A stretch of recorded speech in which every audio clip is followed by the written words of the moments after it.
আসসালামু আলাইকুম। সো এটা হচ্ছে আপনাদের কন্ট্রোল সিস্টেমের কোর্স। প্রথম লেকচার যেটা ছিল কন্ট্রোল সিস্টেমের ক্ষেত্রে, সেটা ছিল যে কন্ট্রোল সিস্টেমটা কী জিনিস, মানে কন্ট্রোল সিস্টেম সাবজেক্টটা কী রিলেটেড, কীভাবে একটা সিম্পলিফাইড ব্লক ডায়াগ্রাম, তারপরে কন্ট্রোল সিস্টেমের এক্সাম্পলস, কী কী এক্সাম্পল আছে, এছাড়া কন্ট্রোল সিস্টেমটা কেন বিল্ড করা হয় তার প্রাইমারি রিজনসগুলো। সো এই রিলেটেড ছিল। আচ্ছা, আজকে আমরা কনফিগারেশন অফ কন্ট্রোল সিস্টেম থেকে দেখব, বা এটা হচ্ছে মূলত কন্ট্রোল সিস্টেমের টাইপও বলতে পারেন। সো এই ক্ষেত্রে কী কী টাইপে ভাগ করা যায়, মূলত কনফিগারেশন অফ কন্ট্রোল সিস্টেমটা দুই টাইপের হয়ে থাকে। একটা হচ্ছে ওপেন লুপ সিস্টেম, আর একটা হচ্ছে ক্লোজ লুপ সিস্টেম। আচ্ছা, সো ওপেন লুপ সিস্টেমটা কী জিনিস? সো ওপেন লুপ সিস্টেম হচ্ছে refer to as non feedback system, is a type of continuous control system in which the output has no influence or effect on the control action of the input signal. তাহলে কি বোঝা গেল যে open loop সিস্টেমটা হচ্ছে একটা non feedback system. So non feedback system এটা হচ্ছে একটা continuous type of control system, যেটাতে আউটপুটের কোনো ইনফ্লুয়েন্স বা ইফেক্ট থাকে না কোথায়, ইনপুট সিগন্যালের উপরে। ঠিক আছে, সো এটা একটু ব্লক ডায়াগ্রামটা দেখালে একটু ক্লিয়ার হবে আপনাদের এই জিনিসটা। আচ্ছা, এইটা ব্লক ডায়াগ্রামে আমরা কি দেখেছিলাম, যে একটা কন্ট্রোল সিস্টেমে আমরা একটা ইনপুট দিই স্টিমুলাস, যেটা হচ্ছে ডিজায়ার্ড রেসপন্স। হ্যাঁ, কি রেসপন্স কি পাই, একটা আউটপুট পাই, যেটা সেটা হচ্ছে অ্যাকচুয়াল রেসপন্স। সো ইনপুটটা হচ্ছে আমার ডিজায়ার্ড রেসপন্স, তার মানে আমি ডিক্লেয়ার করে দিচ্ছি যে আমি এই ধরনের আউটপুট চাই। আর অ্যাকচুয়াল রেসপন্স সিস্টেমের পর পুরোপুরি ডিজায়ার্ড রেসপন্স তো আসে না, তখন অ্যাকচুয়াল রেসপন্স যেটা থাকে সেটা থাকে। সো ওপেন লুপ কন্ট্রোল সিস্টেমের ক্ষেত্রে এই ক্ষেত্রে আউটপুটের কোনো ইনফ্লুয়েন্স বা ইফেক্ট নাই ইনপুটের উপরে। ঠিক আছে, ইনপুট সিগন্যালটা আপনি যা দিচ্ছেন তার উপরে আউটপুট সিগন্যালের কোনো ইফেক্ট নাই। ওকে, এটা ব্লক ডায়াগ্রামটা যদি দেখি, এই যে এখানে আপনি মনে করেন এটা একটা কন্ট্রোল সিস্টেম, যাতে আপনার কন্ট্রোলার আছে, একটা অ্যাকচুয়েটর আছে। তো আপনি ইনপুট দিচ্ছেন, তার থেকে কন্ট্রোলার এবং অ্যাকচুয়েটরের উপর আউটপুট পাচ্ছেন, কিন্তু এই আউটপুট থেকে আউটপুটটা কীরকম আসতেছে, হ্যাঁ, এই ব্যাপারে কি আপনার কাছে কোনো ফিডব্যাক আসতেছে?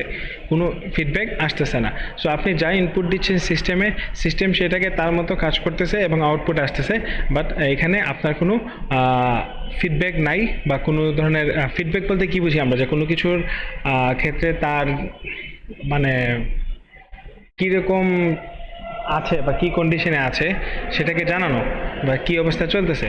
সো এক্ষেত্রে আউটপুট থেকে ইনপুটে কোনো ফিডব্যাক থাকে না, যার কারণে এটা হচ্ছে ইউনিডিরেকশনাল, একদিকেই চলতে থাকে, এখানে ইনপুটে কোনো ইফেক্ট নাই। সো এক্সাম্পল দিলে আরও ক্লিয়ার হবে। আচ্ছা, in other words, in an open loop control system the output is neither measure nor feedback for comparison with the input. এই ক্ষেত্রে আউটপুটটাকে মেজারও করা হয় না, আবার ফিডব্যাকও করা হয় না ইনপুটের সাথে কম্প্যারিজনের ক্ষেত্রে। সো একটা কন্ট্রোল সিস্টেম আপনারা জানেন, যে আপনি যেটা বললাম ব্লক ডায়াগ্রামে একটু আগে, যে আপনি একটা ডিজায়ার্ড রেসপন্স দিচ্ছেন, আউটপুটে অ্যাকচুয়াল রেসপন্সটা আসতেছে, কিন্তু এই ক্ষেত্রে আপনার অ্যাকচুয়াল রেসপন্সটা ডিজায়ার্ড রেসপন্সের সাথে কোনো ধরনের কম্প্যারিজনও করা হয় না, বা মেজার্ডও হয় না, বা ফিডব্যাক করে কম্প্যারিজনও করা হয় না। সো আপনি যা ইনপুট দিচ্ছেন তার উপরে বেস করে আউটপুট আসতেছে। এই ক্ষেত্রে কোনো ধরনের আউটপুটটা ঠিক আছে কি না আছে, বা কোনো ধরনের ফ্লাকচুয়েট হচ্ছে কিনা, সেটা ম্যাটার করে না। আচ্ছা, therefore an open loop system is expected to faithfully follow its input command or set point regardless of the final result. মানে ফাইনাল রেজাল্টের উপরে এটার প্রসেসটা ডিপেন্ড করে না, রেদার দেন এটা হচ্ছে তার ইনপুটটা কী দিচ্ছেন তার উপরেই ডিপেন্ড করে, কারণ এক্ষেত্রে তো আপনার কোনো ফিডব্যাকই নাই। ঠিক আছে, সো ওপেন লুপ সিস্টেমের ক্ষেত্রে একটা কমন এক্সাম্পল যেটা ছিল গতদিন আমরা দেখাইছিলাম, যে একটা ব্রেড টোস্টার দিয়ে আপনি বোঝাতে পারেন। সো একটা ব্রেড টোস্টার কীভাবে কাজ করে, যার এটা দিয়ে আপনি ময়েশ্চারকে কন্ট্রোল করেন। সো এই ক্ষেত্রে আপনি যখন একটা ব্রেড দিলেন এবং তার লেভেল টাইমটা সিলেক্ট করে দিলেন, যেটাই দেন, তো টোস্টারে কি করে, সে যে পরিমাণ হিট দেওয়া প্রয়োজন ওই পরিমাণ আপনি যেটা ইন্ডিকেট করে দিয়েছেন ইন্ডিকেটর দ্বারা, সে সেই পরিমাণ হিটই দিবে এবং সেই সময় ধরে।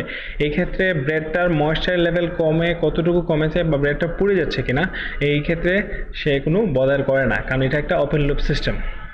ক্লিয়ার? সো এটা আপনারা এই এক্সাম্পল দেওয়ার আমরা কমন ডিজে ইউজ করি, যার কারণে আপনাদের বুঝতে সুবিধা হবে আশা করি। সো এই জন্য এই এক্সাম্পলটা দেয়া, যে এই ক্ষেত্রে ইনপুটটা আপনি টাইমার লেভেল দিয়ে দিচ্ছেন, আউটপুটে ব্রেড কালার মানে ময়েশ্চার লেভেল কমে যদি ব্রেড টোস্ট হতে থাকে ব্রাউন হতে থাকবে, কিন্তু আপনি যদি টাইমার লেভেলটা বাড়ায় একে দেন, ওকে ফাইন, আপনার হইলো। বাট আপনি যদি এটা 3-এ দেন, 4-এ দেন, মানে যত বেশি বাড়ায় দিতে যাবেন, টোস্টার কিন্তু সেই পরিমাণ হিটই দিয়ে যাবে। এতে আপনার ব্রেড যদি পুড়েও যায়, টোস্টার কিন্তু কোনো ধরনের ফিডব্যাকও নিচ্ছে না বা কোনো ধরনের কম্প্যারিজনও করতেছে না। সো সেই ক্ষেত্রে জাস্ট ইনপুটটা দিচ্ছেন, তার উপর ডিপেন্ড করে প্রসেসটা চলে যাচ্ছে। আচ্ছা, সো ক্লোজ লুপ সিস্টেমটা কি? সো ওপেন লুপ সিস্টেম আর ক্লোজ লুপ সিস্টেম নাম শুনে হয়তো ডিফারেন্সিয়েট করতে পারতেছেন। সো ওপেন লুপের ক্ষেত্রে ওপেন লুপ মানে ওপেন মানে এই ক্ষেত্রে কোনো ফিডব্যাক ছিল না, আর ক্লোজ লুপ যেহেতু এটা ক্লোজ, তার মানে হচ্ছে এই ক্ষেত্রে একটা ফিডব্যাক থাকবে। সো আ ক্লোজ লুপ কন্ট্রোল সিস্টেম, এটাকে also known as a feedback control system, is a control system which uses the concept of an open loop system as its forward path but has one or more feedback loops or paths between its output and input।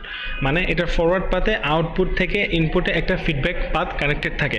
So যার কারণে ওই ফিডব্যাকের উপর depend করে তার ক্ষেত্রে সে প্রসেসটা effect পড়ে, ফিডব্যাকের উপর ডিপেন্ড করে। যেমন এই ক্ষেত্রে যদি টোস্টারের ক্ষেত্রে আপনার যদি একটা ফিডব্যাক থাকতো, তাহলে আপনি টাইমার 2-তে দেন বা 3-এ দেন, ইনপুট যেটাই দেন, আপনার দেখা গেল যে আপনার ব্রেডটা যখন পুড়ে যাচ্ছে, তখন ফিডব্যাক থাকলে টোস্টার অটোমেটিক অফ হয়ে যেত, হিট দিয়ে অফ করে দিত, কিন্তু সেটা হচ্ছে না ওপেন লুপের ক্ষেত্রে। সো ক্লোজ লুপে একটা ফিডব্যাক থাকে। ওকে, আচ্ছা, the reference to feedback simply means that some portion of the output is returned back to the input to form part of the system excitation.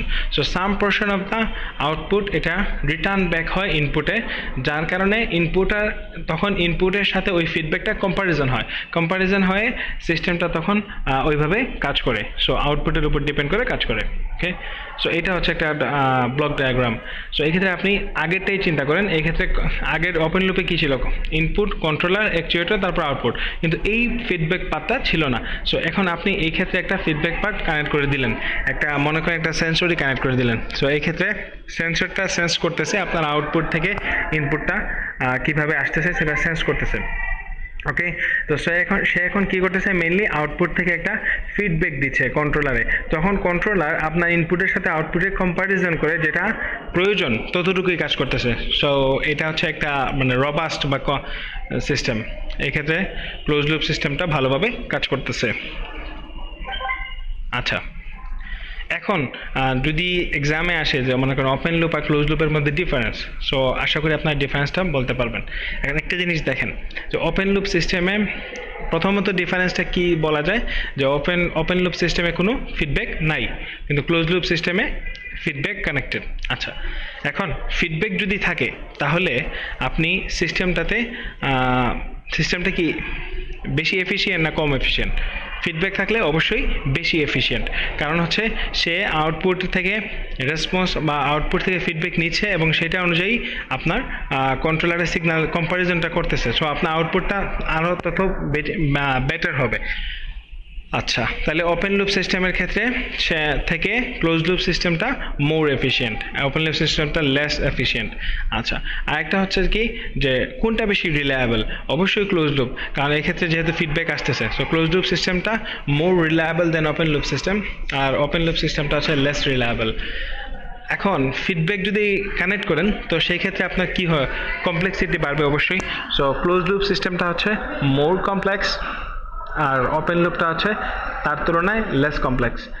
আর যেহেতু কমপ্লেক্সিটিও বাড়তেছে, তাহলে ক্লোজ লুপের ক্ষেত্রে কস্টিংটা বেড়ে যাবে। সো কস্টিং এফেক্ট যদি দেখি, তাহলে ক্লোজ লুপের ক্ষেত্রে সেটা বেশি বা এক্সপেন্সিভ, এবং ওপেন লুপের ক্ষেত্রে সেটা কম বা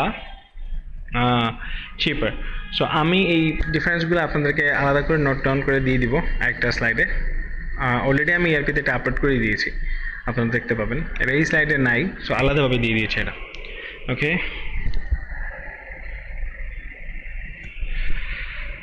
আচ্ছা, তাহলে আশা করি আপনাদের ক্লোজ লুপ আর ওপেন লুপ সম্পর্কে ধারণা ক্লিয়ার হয়েছে। আচ্ছা, ক্লোজ লুপের ওপেন লুপের তো এক্সাম্পল দিলাম যে ব্রেড টোস্টার। ক্লোজ লুপের ক্ষেত্রে যদি এক্সাম্পল দিই, তাহলে আপনি ধরে নিতে পারেন যে একটা রুম টেম্পারেচার।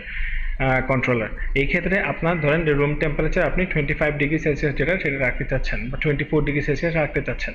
তো সেই ক্ষেত্রে আপনার টেম্পারেচার সেন্সর যদি কানেক্ট করা থাকে এবং তার সাথে যদি একটা কুলার এবং হিটার কানেক্ট করা থাকে, তাহলে এই ক্ষেত্রে আপনার রুম টেম্পারেচার যদি ফ্লাকচুয়েট করে আইদার 24 এর বেশি হয়ে যায় বা 24 এর কম হয়ে যায়, তখন সেন্সরটা সেন্স করে কুলার বা হিটার যাকে ডেটার প্রয়োজন তাকে ইন্ডিকেট করবে বা সেন্সিং করে সেটাকে সিগন্যাল পাঠাবে, তখন সে সেই অনুযায়ী কাজ করবে এবং আপনার রুম টেম্পারেচার ধরেন আবার 24°C ফিরে আসলো। ওকে, সো এটা হচ্ছে আমাদের রেফ্রিজারেটরের ক্ষেত্রে আমরা থার্মোস্ট্যাট কন্ট্রোল সিস্টেমটা ইউজ করে থাকি, সেটা হচ্ছে একটা ক্লোজ লুপ সিস্টেম। রেফ্রিজারেটরের ক্ষেত্রে আমাদের টেম্পারেচার কন্ট্রোল করার ক্ষেত্রে আমরা একটা ক্লোজ রুম ইউজ করে থাকি থার্মোস্ট্যাটের সাহায্যে। ওকে, আচ্ছা, সো এখন আসেন যে সিস্টেমের রেসপন্সের ক্ষেত্রে। তো সিস্টেমের রেসপন্সের ক্ষেত্রে দুইটা মোস্ট ইম্পর্টেন্ট রেসপন্স হচ্ছে ট্রানজিয়েন্ট রেসপন্স, আর একটা হচ্ছে স্টেডি স্টেট রেসপন্স। আচ্ছা, সো প্রত্যেকটা প্রসেসের ক্ষেত্রেই বা প্রত্যেকটা সিস্টেমের ক্ষেত্রেই দেখা যায় যে স্টেডি স্টেট এবং ট্রানজিয়েন্ট স্টেট রেসপন্স দুইটাই থাকে। ওকে, স্টেডি স্টেট যেটা, এই রেসপন্সটা স্টাবলিশ হয় আফটার আ স্পেসিফিক টাইম, একটা স্পেসিফিক টাইমের পরে সেটা স্টাবলিশ হয়। আর ট্রানজিয়েন্ট স্টেজটা হচ্ছে এসেনশিয়ালি এটা হচ্ছে যে টাইমটা টোটাল প্রসেস বা সিস্টেমটা বা ইভেন্টটা শুরু হয়ে স্টেডি স্টেটে পৌঁছানোর আগ পর্যন্ত যে টাইমটা নেয় বা যে স্টেটটা থাকে সেটা হচ্ছে steady state response. Therefore, in terms of a definition, a transient state is when a process, variable or variables changes, but before the system reaches a steady state. তার মানে যে একটা স্টেডি স্টেট রেসপন্সে পৌঁছানোর আগে যে ভেরিয়েবল বা variable multiple ভেরিয়েবলসের যে change হয়, এই পিরিয়ডটা হচ্ছে ট্রানজিয়েন্ট স্টেট। ওকে, মানে বিগিনিং থেকে স্টেডি স্টেটে যাওয়ার আগ পর্যন্ত ভেরিয়েবলের যে চেঞ্জ, এটা হচ্ছে ট্রানজিয়েন্ট স্টেট। ট্রানজিয়েন্ট মানে কি? ট্রানজিয়েন্ট মানে কি যে এটা হচ্ছে স্বল্প সময়। ট্রানজিয়েন্ট পিরিয়ড বলতে খুব স্বল্প সময়।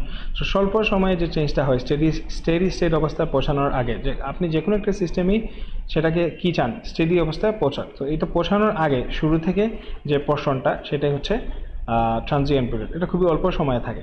So also transient time is the time it takes for a circuit to change from one steady state to the next. একটা steady state অবস্থা থেকে আরেকটা steady state অবস্থায় যাওয়ার আগে বা চেঞ্জের আগে যে পিরিয়ডটা, সেটা হচ্ছে একটা transient period.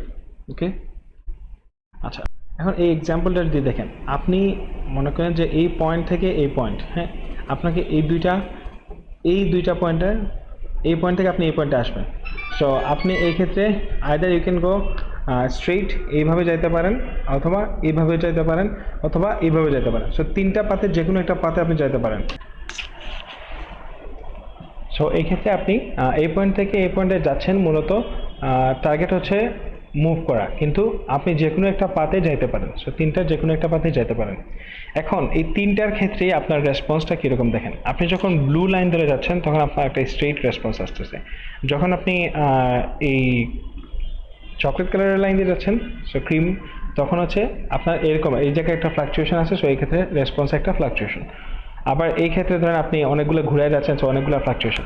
তো যাই হোক, ফ্লাকচুয়েশনটা ফ্যাক্ট না। সো এটা মূলত এটা হচ্ছে যে এই ক্ষেত্রে আমরা কি বলেছিলাম, যে তার একটা সিস্টেমের বিগিনিং থেকে তার স্টেডি স্টেট অবস্থা, স্টেডি মানে স্থিতিশীল অবস্থা। সো এখানে দেখেই বুঝতে পারতেছেন যে যে জায়গায় স্টেট হয়ে গেছে সেগুলো হচ্ছে স্থিতিশীল অবস্থা।